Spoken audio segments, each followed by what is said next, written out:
ইস্পাত গলানোর কারখানা থেকে আসা তেজস্ক্রিয় পদার্থ। যেখানেই তাকানো যাক, ইন্দোনেশিয়ার রাজধানী জাকার্তার উপকণ্ঠে বান্তেন শিল্পাঞ্চলে, সেখানেই তা চোখে পড়ে। কালো পাথরের এই বর্জ্যগুলো আসলে সিজিয়াম 137 নামের বিপজ্জনক তেজস্ক্রিয় পদার্থ। এখানকার মানুষ এর মধ্যেই বসবাস করছেন, এমনকি কেউ কেউ কারখানা থেকে কিনেও আনছেন এটি।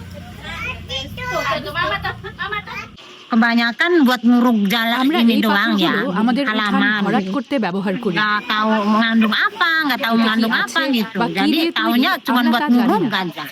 Sini শুধু tuh. জানি এটা Karena জমি emang kan ভরাটের কাজে লাগে। buangan dari এটা pabrik. কারখানার বর্জ্য, Gitu. তাই আমরা Jadi আমাদের diambil উঠানের lah. জন্য নিয়ে আসি। Ada yang buang itu minta gitu buat nguruk gitu.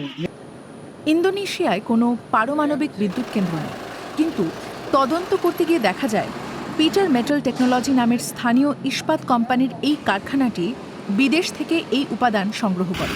সেই কারখানা থেকে তেজস্ক্রিয়তা ছড়িয়ে পড়ে পুরো শিল্পাঞ্চলে, এমনকি একটি চিংড়ি প্রক্রিয়াজাতকরণ কারখানাতেও। Jadi itu terkonversi melalui airborne memang.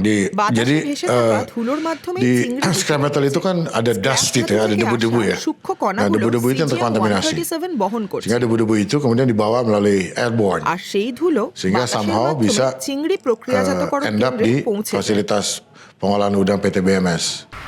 আর এভাবে ঘটনাটি প্রকাশ্যে আসে। যুক্তরাষ্ট্রের ফুড অ্যান্ড ড্রাগ অ্যাডমিনিস্ট্রেশন চিংড়ি পরীক্ষা করে সতর্ক সংকেত দেয়। পরে ইন্দোনেশিয়ার লবঙ্গেও তেজস্ক্রিয়তার উপস্থিতি ধরা পড়ে। 34 hari. ইন্দোনেশিয়ার চিংড়ি শিল্পের জন্য এটি একটি গুরুতর সংকট।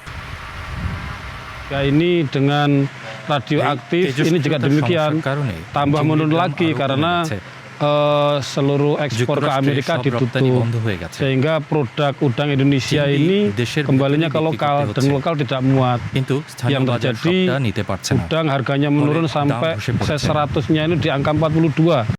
ইন্দোনেশিয়া তার মোট চিংড়ির প্রায় 90% রপ্তানি করে, আর যুক্তরাষ্ট্রই তাদের সবচেয়ে বড় ক্রেতা।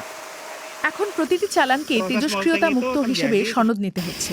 দেশের সব চিংড়ি খামারই এই চাপ টের পাচ্ছে। শিল্পনেতারা সরকারকে দ্রুত পদক্ষেপ নেওয়ার আহ্বান জানাচ্ছে। Dan tentunya harus ada zonasi yang jelas dong di negara ini. এই দেশে স্পষ্ট Zonasi ini kan নীতিমালা penting. থাকা দরকার। Ya, karena zonasi itu tidak hanya antar pabrik aja, pabrik pengolahan makanan dengan pabrik besi dan lain-lain. Budidaya udang pun juga harus melakukan zonasi. Kita belum punya aturan zonasi budidaya udang.